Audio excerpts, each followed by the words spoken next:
एक बार के लिए चाहें वे लोग जिन्होंने इन्हें वोट दिया है उनके अधिकारों की रक्षा शायद ना हो पाए, लेकिन इनका कर्तव्य है, परम कर्तव्य बनता है कि ये लोग उन लोगों के अधिकारों की रक्षा जरूर करें जिन लोगों ने इन्हें वोट नहीं दिया। मोदी की पार्टी भारतीय जनता पार्टी ने न केवल भारत के प्रबुद्ध वर्ग को नकारा है बल्कि बहुलवाद को भी नकार दिया है। विशेष तौर पर मुसलमानों को निशाना बनाते पत्रिका कहती है कि भारत की जो ये विशेषताएं हैं इन सब को नरेंद्र मोदी ने संदेह में लाकर खड़ा कर दिया।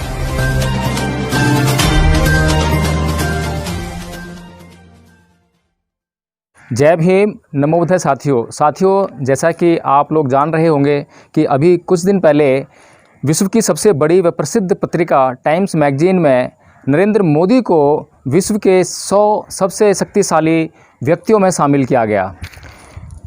भारत के प्रत्येक टीवी चैनल, अखबार और अन्य जितनी भी सोशल मीडिया पर जो मनवादी चैनल्स हैं उन सब ने नरेंद्र मोदी की इस खबर को बढ़ चढ़कर दिखाया है, लेकिन किसी भी चैनल ने, किसी भी अखबार ने या किसी भी मीडिया ने यह दिखाने का प्रयास नहीं किया कि आखिर नरेंद्र मोदी को टाइम्स मैगजीन में स्थान क्यों दिया गया है, विश्व के 100 सबसे शक्तिशाली व्यक्तियों में नरेंद्र मोदी को क्यों शामिल किया गया है।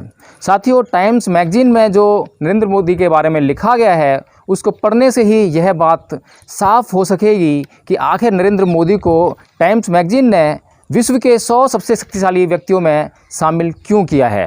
साथियों, यहाँ मैं जो टाइम्स मैगजीन ने नरेंद्र मोदी के बारे में लिखा है वो मैं आपको पढ़ के सुनाता हूँ। पहले मैं इंग्लिश में पढ़ के सुनाऊँगा, फिर आपको हिंदी में उसका अनुवाद करके बताऊँगा। साथियों, टाइम्स मैगजीन लिखती है कि the key to democracy is not in fact free elections, those only tell who got the most votes. More important is the rights of those who did not vote for the winner. India has been the world's largest democracy for more than 7 decades. Its population of 1.3 million includes Christians, Muslims, Sikhs, Buddhists, Jains and other religious sects. All have abided in India, which the Dalai Lama, who has spent most of his life in refuge there, has lauded as an example of harmony and stability. Narendra Modi has brought all that into doubt. Though almost all of India's prime ministers have come from the nearly 80% of the population that is Hindu, only Modi has governed as if no one else matters. First elected on a populist promise of empowerment, his Hindu nationalist BJP rejected not only elitism but also pluralism, specifically targeting India's Muslims. The crucible of the pandemic became a pretense for stifling dissent, and the world's most vibrant democracy fell deeper into shadow. तो साथियों, इसका क्या मतलब है? क्योंकि बहुत से हमारे दर्शक हैं नहीं जान पा रहे हैं जो इंग्लिश को नहीं समझ पाते हैं, तो उनके लिए मैंने हिंदी में थोड़ा सा अनुवाद करने का प्रयास किया है, जो इस प्रकार से है कि वास्तव में लोकतंत्र का मूल उन्मुक्त चुनाव में नहीं है। वे लोग जिन्होंने विजेता को वोट नहीं दिया है उनके अधिकार ज़्यादा महत्व के हैं। पिछले 7 दशकों से भारत विश्व का सबसे बड़ा लोकतंत्र रहा है। भारत की 130 करोड़ की आबादी में ईसाई, मुस्लिम, सिख, बौद्ध, जैन और अन्य मत भी शामिल हैं। सभी एक साथ रहते हैं। दलाई लामा, जिन्होंने अपनी ज़िंदगी का एक बड़ा हिस्सा भारत में बिताया है, वह इसे समन्वय और स्थिरता का एक बड़ा उदाहरण बताते हैं। टाइम्स पत्रिका कहती है कि भारत की जो ये विशेषताएं हैं इन सब को नरेंद्र मोदी ने संदेह में लाकर खड़ा कर दिया है।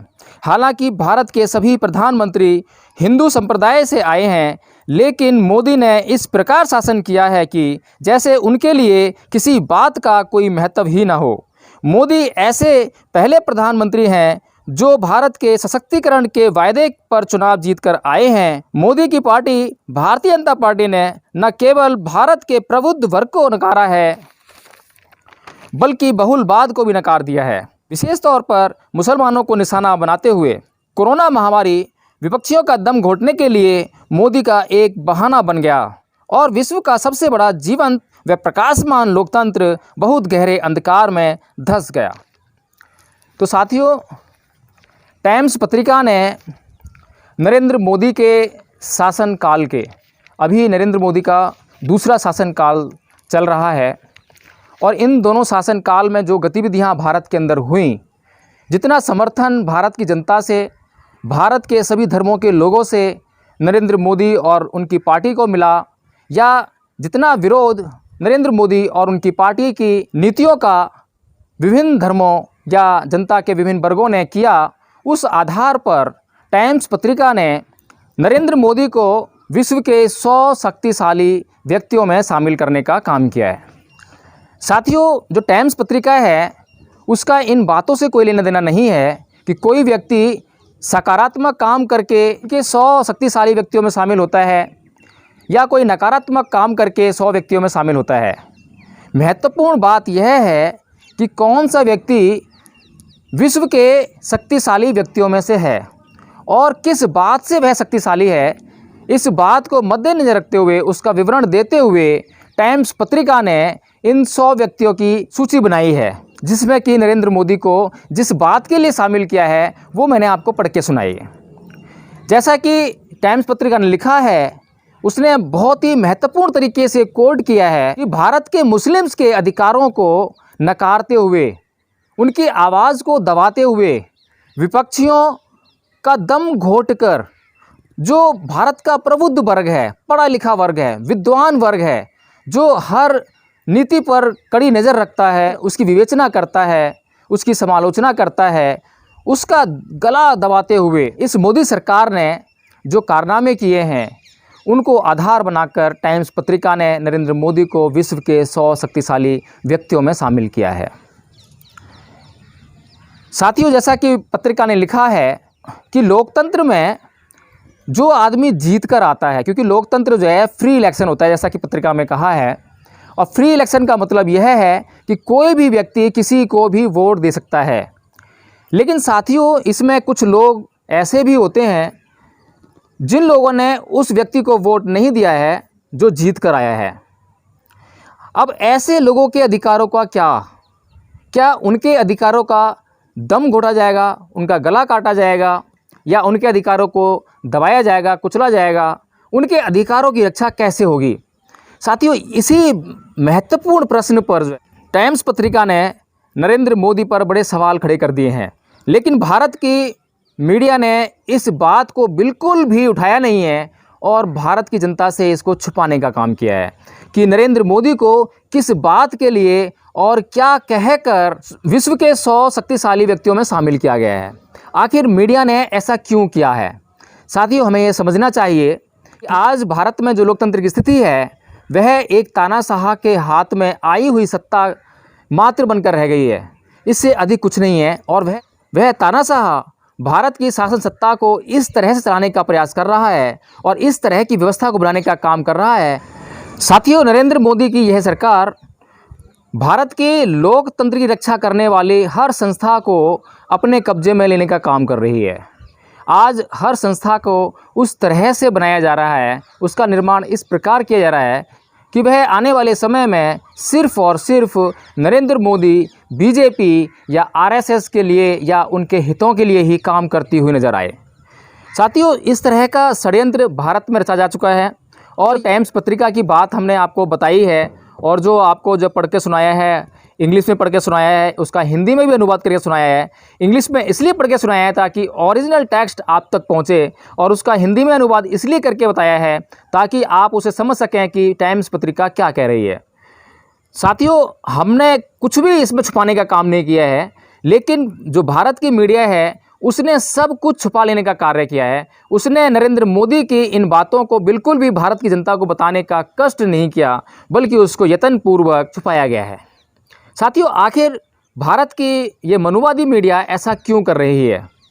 वह आखिर मोदी का हर बात पर गुणगान क्यों करती है? साथियों, अभी CAA और NRC के मुद्दे पर बहुत बड़ा हंगामा कोरोना से पहले चल रहा था। आपने देखा कि शाहीन बाग में महीनों से बच्चे, बूढ़े, महिलाएं बैठी थीं, धरना दे रहे थे। आखिर उनके अधिकारों का क्या? इसी बात को इस पत्रिका में प्रमुखतया से उठाया गया है। और साथियों, इस पत्रिका ने इस बात की ओर इशारा किया है कि भारत की जनसंख्या का एक बहुत बड़ा हिस्सा मुस्लिम है, और उस मुस्लिम ने हो सकता है कि बिल्कुल भी नरेंद्र मोदी को वोट ना दिया हो, लेकिन इसका मतलब यह बिल्कुल भी नहीं है और यह लोकतंत्र की मर्यादा के विरुद्ध है कि यदि लोकतंत्र में चुनाव हुआ प्रधानमंत्री, वह यह जानते हुए कि इन लोगों ने मुझे वोट नहीं दिया है और उनके अधिकारों की रक्षा करने से मना कर दे। इससे घिनौनापन विश्व के किसी भी लोकतंत्र के लिए नहीं हो सकता है। इससे घटिया हरकत विश्व के किसी भी लोकतंत्र के लिए नहीं हो सकता है।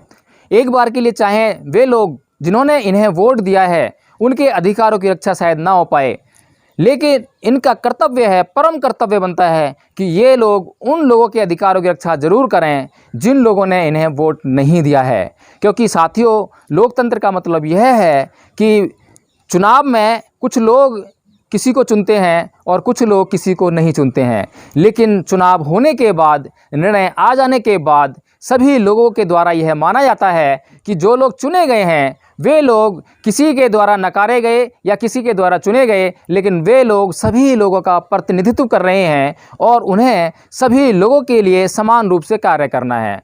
वे किसी के खिलाफ काम नहीं करेंगे बल्कि वे सबके लिए काम करेंगे। यही लोकतंत्र की मर्यादा है और इस लोकतंत्र की मर्यादा को बनाना सरकार का काम है। जो वर्तमान में आज मोदी सरकार है उसका यह परम कर्तव्य है और यदि सरकार इस कर्तव्य से चूक रही है, इस कर्तव्य को पूरा करना नहीं चाहती है, तो उसको यह कर्तव्य याद दिलाना और उन लोगों से यह काम करवाना भारत के लोगों का परम कर्तव्य है, उनका पहला काम है। उन्हें इस सरकार से इस काम को करवाने के लिए जो भी जद्दोजहद करनी पड़े, जितने बड़े आंदोलन करने पड़े, उन्हें करने चाहिए। जय भीम, नमो बुद्धाय।